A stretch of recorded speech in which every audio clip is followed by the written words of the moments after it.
ఆడవాళ్ళు ఉండాలి. తిరుపతికి 3 కత్తెరలే ఇవ్వాలి. ఆడవాళ్ళు పెడితే గుండు గీయించుకోవడం అశుభం అమ్మా, తప్పు చేయకూడదు. అలాగ పూర్వం ఎవరు చేయడం మేము చూడలేదు. ఇక్కడ మొక్కేసుకుంటున్నారు, గీసేసుకుంటారు. ఇక్కడ చేయకూడదు. ఆడవాళ్ళు మొత్తం ఏదో అసలే చేయకూడదు. అలాగా 3 కత్తెరలు అంటే 3 కత్తెరలు ఇవ్వండి అంతే. అది కూడా అవసరమే లేదు స్త్రీలకు. అసలు ఇవ్వండి 3 కత్తెరలు ఇవ్వండి. గుండె ఎందుకండి? ఓవర్ యాక్షన్ అంటారు దీని బాగా. అవసరం లేదండి. స్త్రీ అలా చేయకూడదు. భర్త ఉన్న స్త్రీ ఎప్పుడు అలా చేయకూడదు. దానికి పెద్ద లాజిక్ చెప్పాలంటే ప్రయోగశాలలో అన్ని రుజువు అవ్వండి. కొన్ని యోగశాలలో రుజువు అవుతాయి, కొన్ని యాగశాలలో రుజువు అవుతాయి. సంప్రదాయమే. లక్ష్మీదేవి లక్ష్మీదేవి నిండైన ముత్తదు సర్వాభరణాలతో అష్టలక్ష్మీదేవిలా ఉంటేనే లక్ష్మీదేవి ఇంట్లో ఉంటుందమ్మా, అనుమానం లేదు అందులో.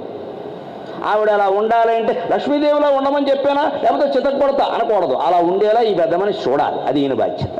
అంతేకాని దానికో బెత్తం పట్టుకుంటావా? చలకంటి కంట కన్నీరు ఉరికిన సిరి ఇంటనే ఉండనల్లదు సొమ్ముతో అంటే కన్నీరు వలకుండా చూడాలి.